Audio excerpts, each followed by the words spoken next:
Get on your knees, Mountain Man ordered the fat girl. What happened next made her cry. Get on your knees, the sheriff barked. Maybe that'll teach you what shame feels like. The words echoed across the narrow street of Cripple Creek, a mining town buried under snow and gossip. The crowd laughed cruelly as a heavy-set girl stood frozen beside the general store's counter, her hands trembling, her cheeks red with humiliation. Her name was Mercy Sullivan, 21 years old, hungry for 2 days, her stomach twisting with pain. She hadn't stolen gold or jewelry, only a stale loaf of bread. But in a town like this, mercy was the last thing anyone ever showed.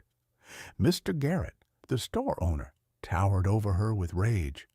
You think you can rob me, you filthy pig? Sheriff, lock her up. The sheriff's boots clicked on the wooden floor as he reached for his handcuffs. You'll spend the night in jail, he said coldly. Maybe longer if the judge feels cruel. Mercy's eyes filled with tears. Please, she whispered. I was just hungry. I swear I'll— Enough, the sheriff snapped. Outside, people gathered by the frosted windows to watch the show. Another desperate soul falling apart. One woman muttered, "Fat and a thief. Figures." Mercy's heart pounded. She felt the room closing in, the laughter stabbing at her chest like knives. Then a low, deep voice cut through the noise. I'll pay for the bread. The door creaked open, and a tall man stepped inside, snow still clinging to his coat.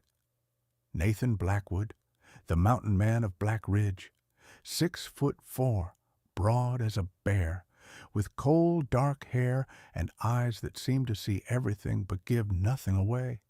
He placed 2 silver coins on the counter without a word. She's coming with me, he said. The sheriff blinked. You can't just— I said she's coming with me, Nathan repeated, his tone calm but commanding. The kind of voice that made even the wind outside seem to pause. Mercy turned toward him, stunned. Sir, you don't even know me. Quiet, he said softly, not unkindly. You can talk once you're safe. The crowd fell silent as the stranger wrapped his coat around her shoulders and led her out into the storm. Snowflakes whipped through the air, erasing their footprints almost as fast as they formed. Mercy didn't know where he was taking her, only that, for the first time in a long while, someone had spoken for her instead of against her. The snow came down harder as Nathan guided his wagon out of town. Mercy sat beside him, shivering beneath his heavy coat, her mind still spinning from what had just happened. No one had ever spoken up for her before, not once in her whole life.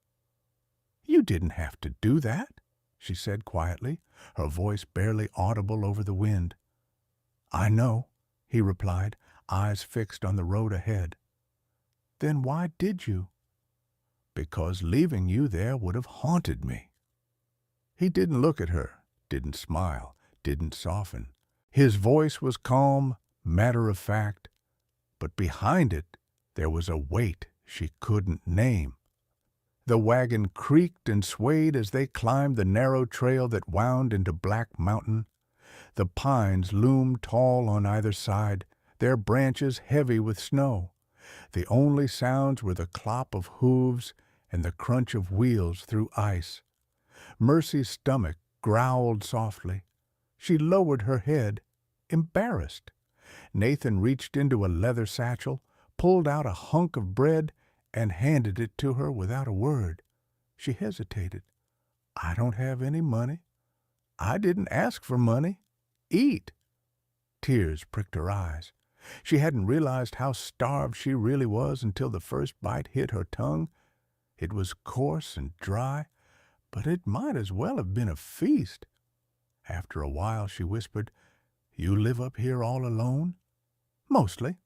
Why? He gave a small shrug. World's quieter when you keep your distance. There was something in his tone, an exhaustion older than his years. She didn't ask more. Hours passed before the trail opened onto a clearing. There, against the backdrop of the mountain, stood his cabin, solid, wide, built from thick logs that looked older than the town itself. Smoke rose from the chimney. A line of chopped wood lay stacked against the wall, neat and deliberate. Nathan helped her down from the wagon. She stumbled, her legs stiff from cold, and he caught her by the arm.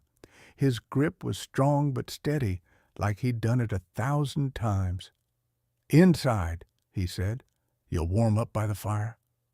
The cabin smelled of pine, leather, and smoke. A wolf pelt hung near the door. The place was spotless, every tool, every chair exactly where it belonged.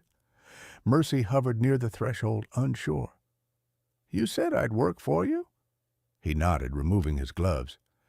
"You owe me for the bread and for keeping you out of jail. I'll collect in chores, not money." "What kind of chores?"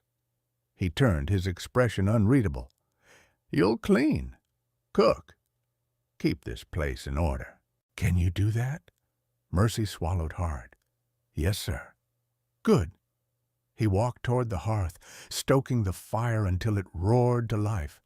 The flames painted his face in flickering amber. "Then we start now."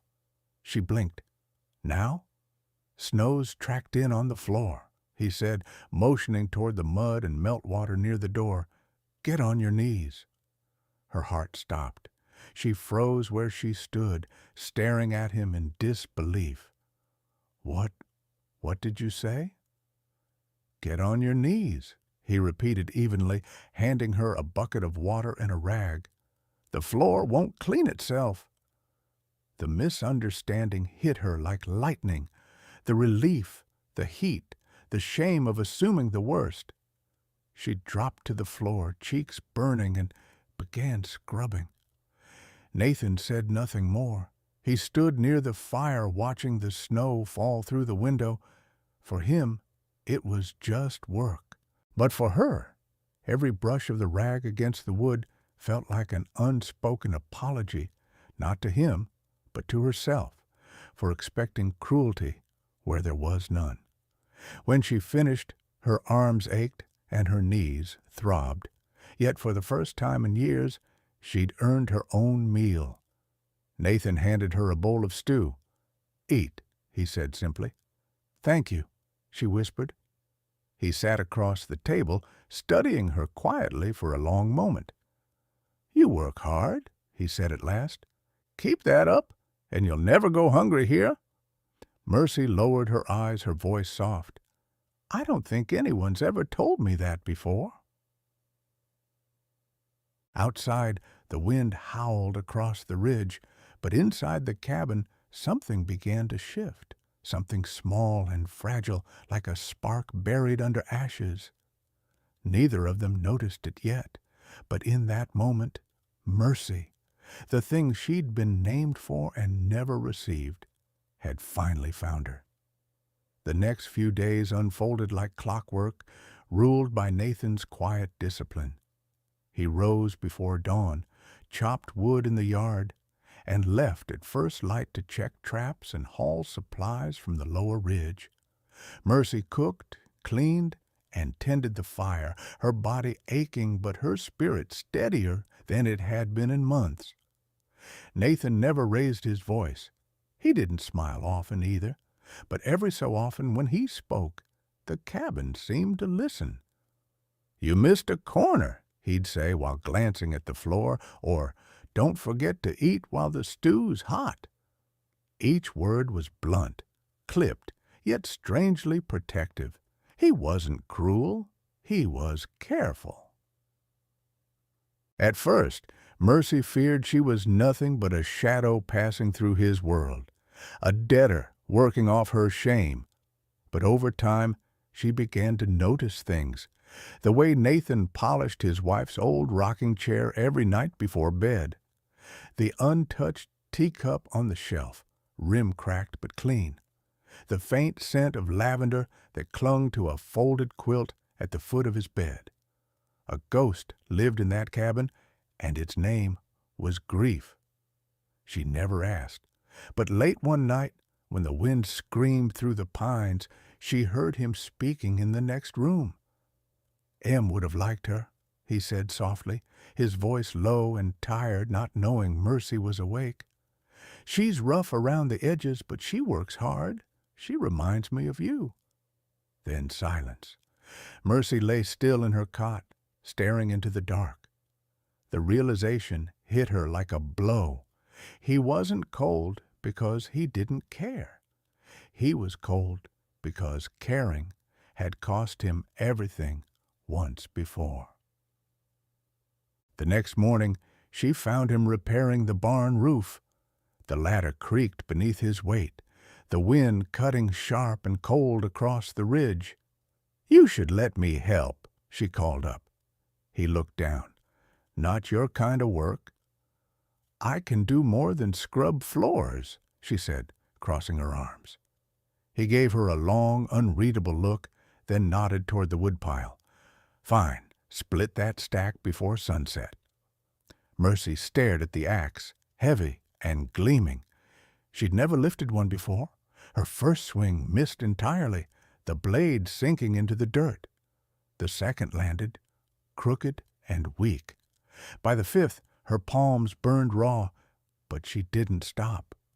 When she finally split a log clean through, she looked up to find Nathan standing nearby, arms folded, a small smile tugging at his beard. "Not bad," he said quietly. "Most quit before they get it right." "I'm not most," she said, breathless. "No," he agreed. "You're not." That night, for the first time, they shared dinner without silence.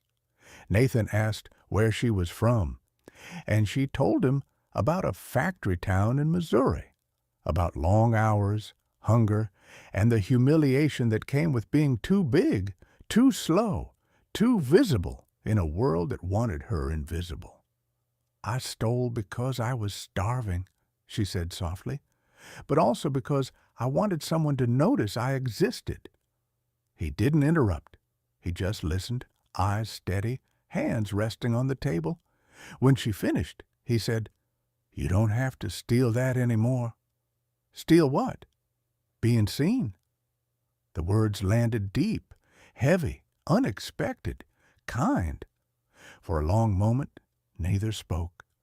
Only the sound of the fire filled the room. Later, as she cleaned up, she noticed something on the mantel, a small wooden box carved with initials, L.B. "Your wife?" she asked quietly. Nathan hesitated, then nodded. "Lydia. Fever took her 3 winters ago." "I'm sorry," Mercy said. He met her eyes. "Don't be. You didn't bring the storm." She wanted to ask if he still loved her, but the question stuck in her throat. He already looked like a man haunted by too many answers. Instead, she said softly, "I'll make sure the house looks the way she'd want it to." Nathan's voice gentled, low and rough. "You already have." That night, when Mercy blew out the lamp, she lay awake listening to the fire crackle. The walls of the cabin no longer felt like a cage. They felt alive, breathing, holding, waiting. She had come here a thief, dragged from a place that wanted her gone. Now, against all reason, she was learning to belong. And though Nathan Blackwood still spoke in commands, get up, eat, work, rest, Mercy had begun to hear something else hidden in those words. A man saying, "Stay alive." Winter lingered long in Black Mountain, but inside the cabin life had found its rhythm. Each morning smoke rose from the chimney before dawn. Mercy tended the fire, kneaded dough, and hung herbs to dry by the window. Nathan split logs, repaired traps, and returned before noon with snow in his beard and silence in his eyes. They didn't need many words. The language between them had become small, practical things. The clatter of bowls, the shared lifting of a pot from the fire, the sound of boots at the door meaning, "I'm home." But beneath the rhythm, something deeper hummed, the steady pulse of trust forming in a place where none had existed before. One morning, as Mercy swept near the hearth, Nathan glanced up from his workbench. "You missed a spot," he said dryly. She glared playfully. "You always say that." "Because you always do." She threw the rag at him, and to her surprise, he caught it, laughter breaking from his chest, warm and unguarded. It startled her. She had never heard him laugh before. It made him look younger, almost gentle. He tossed the rag back. "There, now it's fair." The moment passed quickly, but it lingered in her heart for hours, the sound of a man rediscovering what joy felt like. As the weeks turned, Mercy began changing the cabin little by little. She polished the wood floors until they shone. She washed the faded curtains and stitched new ones from old cloth she found in a trunk. She even planted herbs in small clay pots by the window, thyme, sage, and lavender, the same scent that lingered in the quilt at the foot of Nathan's bed. When he returned from the ridge one evening and saw it all, he froze in the doorway. "You've been busy," he said quietly. She nodded. "This house was full of her memory. I thought maybe it could hold mine, too." Nathan didn't speak for a long time. Then, finally, he said, "She would have liked that." The nights grew softer after that. They ate together by lamplight, sometimes sharing stories, sometimes just silence that felt like company instead of distance. One evening, as snow tapped against the window, Nathan found Mercy sewing by the fire. "You're wearing holes in your knees," he said. She looked down at her patched dress and laughed. "I spend half my life on them, I suppose." He frowned slightly. "You don't have to." "It's fine," she said. "I'm used to it." He didn't answer, just stared at the fire, his jaw set, his thoughts elsewhere. The next morning, Nathan hitched the wagon and rode into town without a word. Mercy assumed it was for supplies. He returned after sundown, snow dusting his coat, a wooden object tucked beneath one arm. "What's that?" she asked, curious. He set it down in front of her, a sturdy oak chair with smooth arms and a carved back.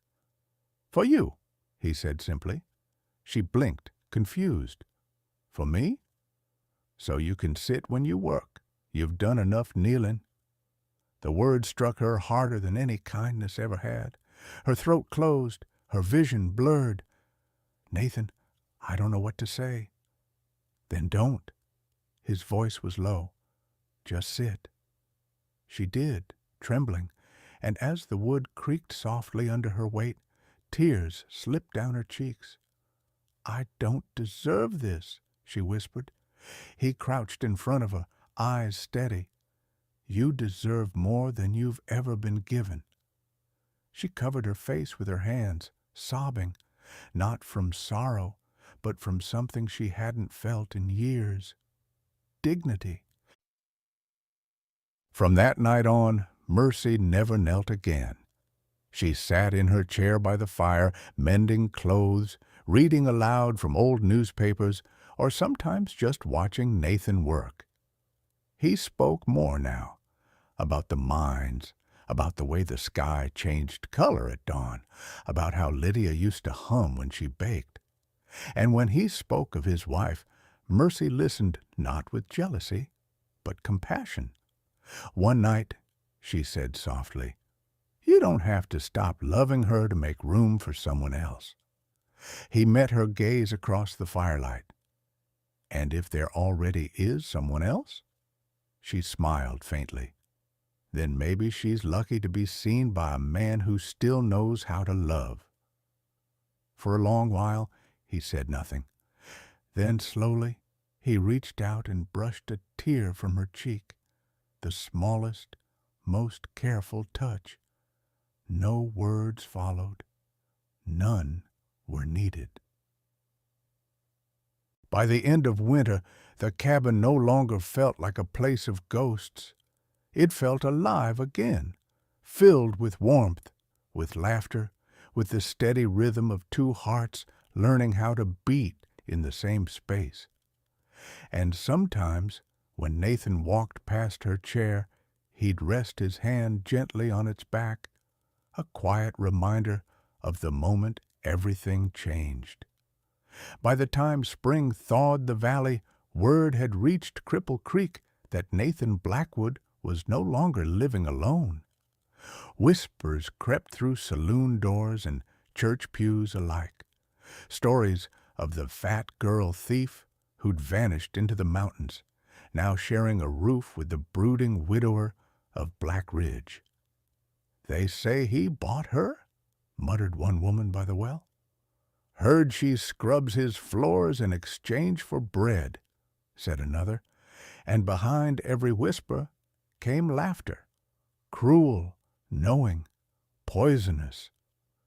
When Nate rode into town for supplies one morning, the stares followed him like arrows. Cole Garrett, the store owner's son, leaned against the counter and smirked. "How's your maid, Blackwood? Still stealing loaves or just hearts now?" The room went silent. Nate's gaze was calm but heavy. "You'll want to pick your next words carefully, boy." Cole laughed. "Guess living up there makes a man lonely. But I suppose you don't mind. A woman like that doesn't say no much, does she?" The punch came before the sentence ended. One swing, clean, fast, and Cole hit the floorboards. Blood pooled from his nose, red against the dust. Nate didn't look back as he left the store, but he knew what he'd just bought himself. Trouble.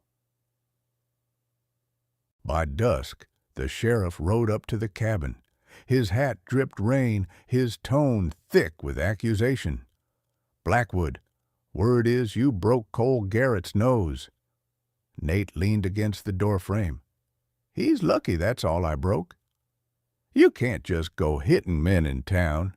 Folks are saying things about you, about her." The sheriff nodded toward the window, where Mercy stood watching through the glass. "If she's here against her will, I need to know." "She's not," Nate said flatly. The sheriff frowned. "Then maybe you ought to let her say it herself." Nate turned. "Mercy!" She stepped outside, heart pounding. The rain was cold on her face. "I'm here because I want to be," she said. "Miss Sullivan," the sheriff began carefully, "it's not proper." Mercy's voice rose, steady and fierce. "Proper? You think stealing bread to survive is proper? You think a man saving a life is a scandal? You think kindness needs your permission?" The sheriff looked stunned. "I've been alone my whole life," she went on, "mocked for my size, blamed for my hunger, but this man—" She turned toward Nate, her voice breaking. "He gave me a reason to stand again. If that offends your town, maybe the town's what's wrong." The silence that followed was long and heavy. The sheriff's expression softened. "No law against decency, I guess." He tipped his hat. "Keep your heads down, both of you." When he rode away, Mercy sagged against the porch rail, shaking. Nate's hand found her shoulder. "You didn't have to do that." "Yes, I did," she said, breathless. "You've been standing up for me since the day we met. It was time I stood up for you." He looked at her for a long moment, pride flickering beneath the quiet grief in his eyes. "You did more than stand. You changed how I see myself." But not everyone shared the sheriff's mercy. Cole's father, humiliated by the beating, began stirring anger in town. He called Nate a brute, claimed Mercy was his kept woman, said she'd been lured up the mountain by promises of gold.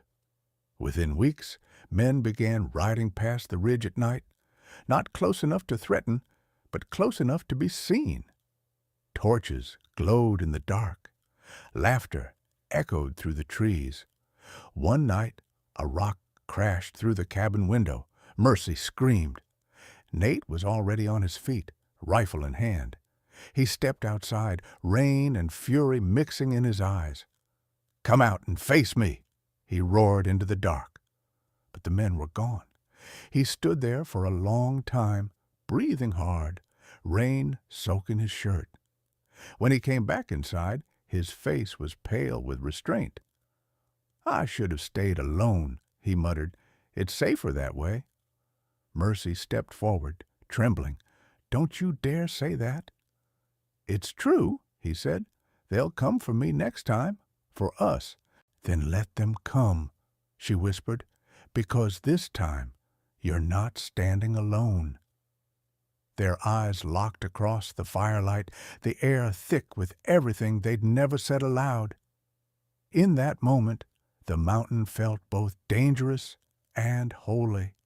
The place where two broken souls finally decided they were worth defending. The night the men came back, the air was sharp enough to slice. The moon hung low over Black Mountain, pale as bone, and the sound of horses climbing the ridge reached the cabin long before the torches did. Mercy was mending clothes by the fire when she heard it. The low rumble of hooves, the coarse laughter of men who'd been drinking too much and thinking too little. Nathan stood slowly, his chair scraping against the floor. "Stay inside," he said quietly. She rose too. "I'm not hiding." His jaw tightened. "Mercy, please." "No," she said. "I've been hiding all my life. Not tonight." Outside, the torches flickered like snakes of flame, winding up the trail. The men stopped just short of the clearing.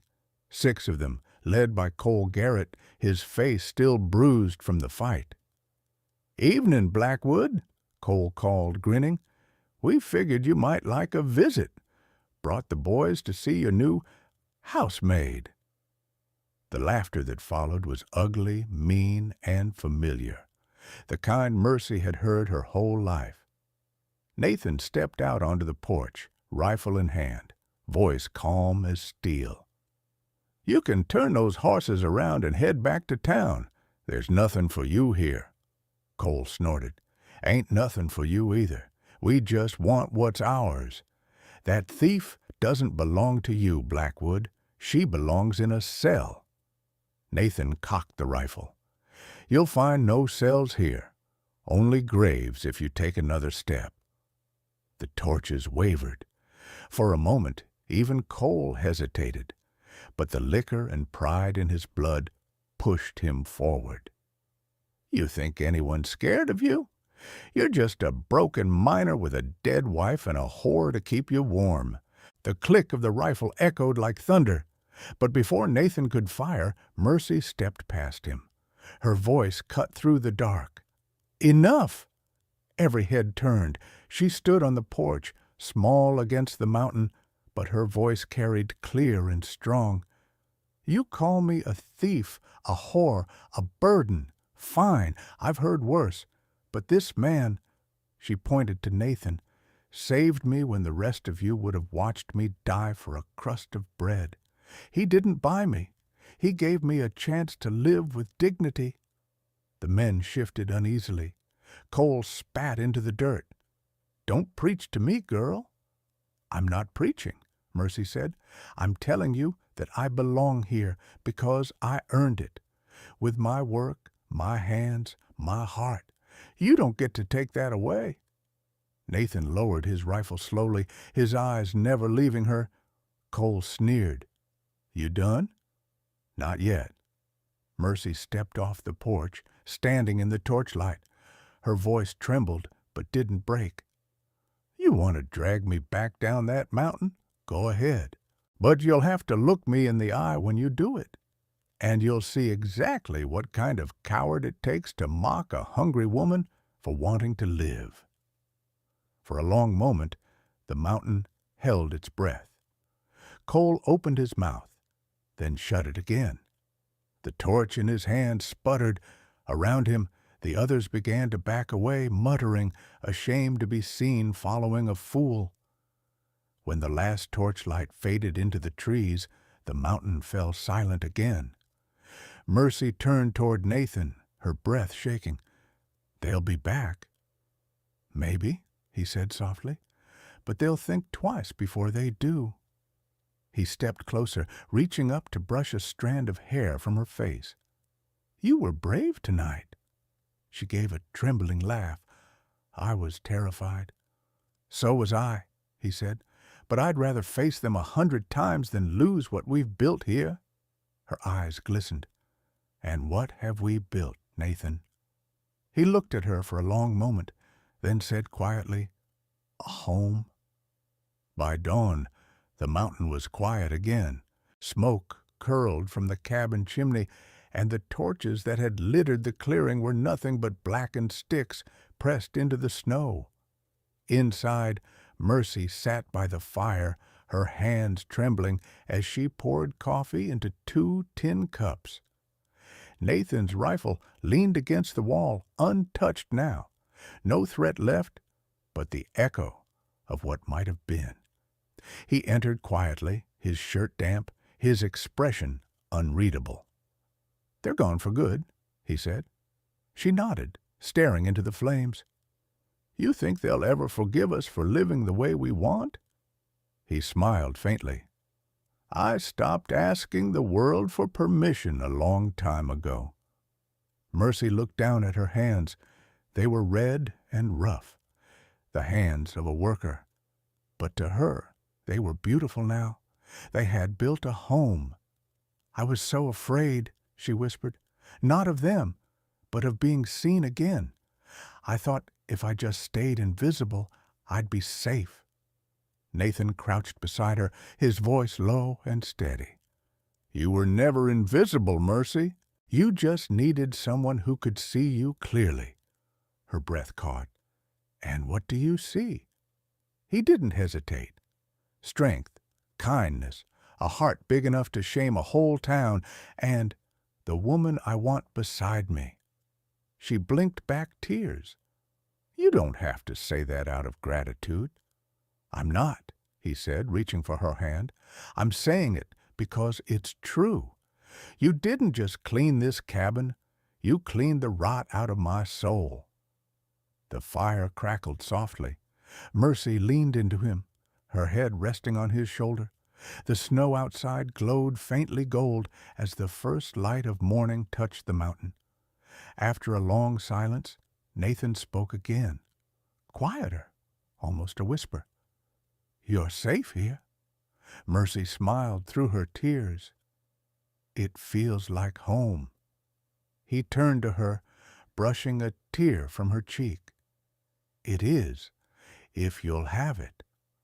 She nodded, her voice breaking. "I already do." The camera would linger there, on 2 figures beside the hearth, the lonely man and the hungry girl who had found warmth not just in fire, but in each other. And as the wind swept over the ridge, the cabin light flickered like a promise against the dawn, a reminder that love doesn't always come gently, but when it does, it stays. Every time I tell a story like Mercy and Nathan's, I'm reminded of something simple yet powerful, that love isn't found in perfection, but in kindness. Sometimes it's the quiet souls, the ones who've been laughed at, judged, or forgotten, who carry the deepest strength. Maybe you felt like Mercy once did, small, unwanted, or invisible. Maybe you met someone who saw you the way Nathan saw her. If you have, hold on to that. And if you haven't yet, don't stop believing. because somewhere out there, someone's heart is still learning how to see you. Now tell me, where in the world are you listening from tonight? And if you still believe in second chances, stay with us. The next story might just be yours.